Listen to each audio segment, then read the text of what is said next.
ملک کے ستارے گردش میں ہیں، سیاستدان کے لیے ستارے جو ہے وہ کچھ اچھی خبریں لے کے آ رہے ہیں۔ چاند کی یہ جرت نہیں ہے کہ وہ جا کے سورج کو پکڑ لیں، سورج کی نہیں ہے کہ وہ چاند سے آگے نکل جائے۔ اگر کوئی چیز گردش سے رک جائے تو وہ ختم ہے۔ گردش پازیٹیو یا نیگیٹو، اصل مین پوائنٹ تو یہ ہے۔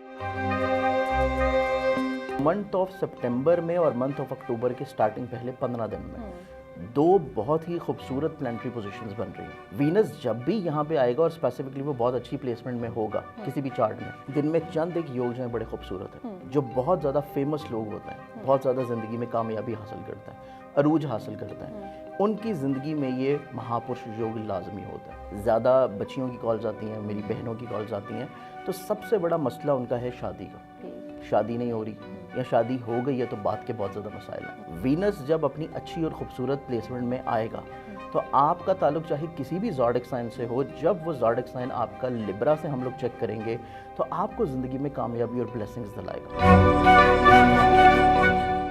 السلام علیکم جی، دس از روبا عروج اور آپ لوگ دیکھ رہے ہیں نیو ڈیجیٹل۔ ناظرین، ستاروں کی گردش کے بارے میں آپ نے بہت ساری باتیں سنی ہوں گی اور ہمیشہ ایسا بتایا جاتا ہے کہ اس کے ستارے گردش میں ہیں، اس ملک کے ستارے گردش میں ہیں، سیاستدان کے لیے ستارے جو ہے وہ کچھ اچھی خبریں لے کے آ رہے ہیں۔ تو ہمارے ساتھ آج موجود ہیں سید مصور زنجانی، جو کہ بڑے فیمس آسٹرولوجسٹ ہیں اور بہت سے آسٹرولوجی سے ریلیٹڈ علم رکھتے ہیں۔ تو بات چیت کریں گے اور جاننے کی کوشش کریں گے کہ یہ معاملہ ہوتا کیا ہے، ستارے گردش میں ہی رہتے ہیں، کچھ بہتری بھی لے کے آتے ہیں یا پھر مشکلات ہی لے کے آتے ہیں؟ السلام علیکم۔ وعلیکم السلام۔ کیسے ہیں آپ؟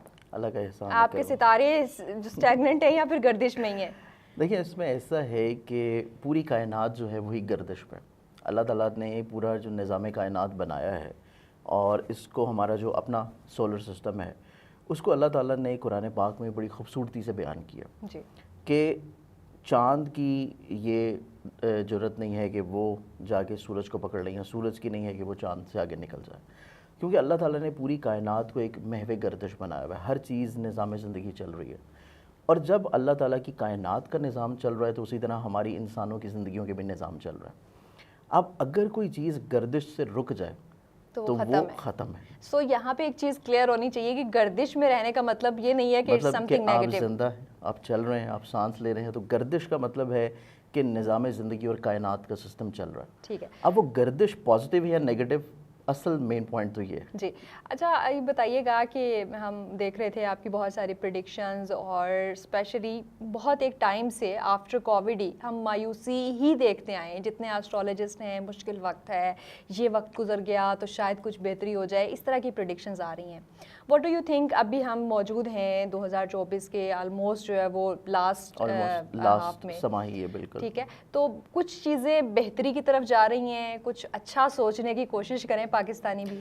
بالکل اچھا سوچنے کی کوشش کریں، کیونکہ اس میں ایسا ہے کہ اللہ تعالیٰ کا جو نظام زندگی کا کائنات کا سسٹم ہے اس میں اللہ تعالیٰ نے پلانٹس بھی بنائے، ستارے بھی بنائے، سیارے بھی بنائے۔ اس اعتبار سے ہر ایک سائیکل کا ٹائم فریم ہوتا ہے، ہر سائیکل کا ٹائم فریم ہوتا ہے جس میں پورے سال میں کچھ اسپیسیفک پلانٹس بہت اچھی پوزیشن پہ آتے ہیں۔ جیسے کہ ابھی ہم لوگ جیسے کہ سپٹمبر کے منتھ میں بھی پروگرام کر رہے ہیں، کچھ ہی دنوں کے بعد آپ دیکھیے گا کہ پارشلی طور کے اوپر لونر ایکلپس لگ رہا ہے 18 سپٹمبر کو۔ اب پارشلی طور کے اوپر لونر ایکلپس 18 سپٹمبر کو ہے اور اس کے بعد پھر اگلے مہینے 2 اکتوبر کو ہے، ٹھیک ہے، وہ ہے پارشلی طور کے اوپر سولر ایکلپس۔ یہ چاند گرہن ہے پہلے اور پھر سورج گرہن؟ پہلے جزوی طور پہ چاند گرہن ہے، پھر جزوی طور پہ سورج گرہن ہے۔ تو اس اعتبار سے ان دو گرہنوں کا پاکستان کے چارٹ میں لگنا یا کسی بھی انفرادی طور کے اوپر شخص کے چارٹ میں لگنا، کچھ کے لیے تو یہ پازیٹیو امپیکٹ ہوگا لیکن کچھ کے لیے یہ نیگیٹو اور احتیاط والی چیز لے کے آئے گا۔ تو وہ ویری کرتا ہے آپ کے چارٹ ٹو چارٹ، آپ کے zodiac sign to zodiac sign, لیکن اسی اعتبار سے پورے سال میں بہت خوبصورت ٹائمنگز بھی آتے ہیں۔ جیسے کہ منتھ آف سپٹمبر اگر ہم لوگ دیکھیں تو منتھ آف سپٹمبر میں اور منتھ آف اکتوبر کے سٹارٹنگ پہلے 15 دن میں دو بہت ہی خوبصورت پلانٹری پوزیشنز بن رہی ہیں، جس میں پورے سال میں دیکھا جائے تو وینس جو ہے وہ اپنے ذاتی ہاؤس میں آ رہا ہے لبرا میں، اور وہ آ جائے گا جس دن گرہن ہے اس دن 18 سپٹمبر کو، لیکن وہ گرہن کے ختم ہونے کے بعد آئے گا۔ پاکستان اسٹینڈرڈ ٹائم کے مطابق دیکھیں تو یہ دوپہر کو 1:30 بجے کا ٹائم بنے گا، 18 سپتمبر دوپہر 1:30 بجے، اور یہ رہے گا پھر 13 اکتوبر تک۔ اس کے علاوہ جو دوسری خوبصورت چیز میں نے بیان کی ہے وہ ہے مرکری۔ مرکری جو کہ کمیونیکیشن کا پلانٹ ہے، بات چیت کا پلانٹ ہے، اور آپ کو دوسروں سے روابط کو بحال رکھتا ہے۔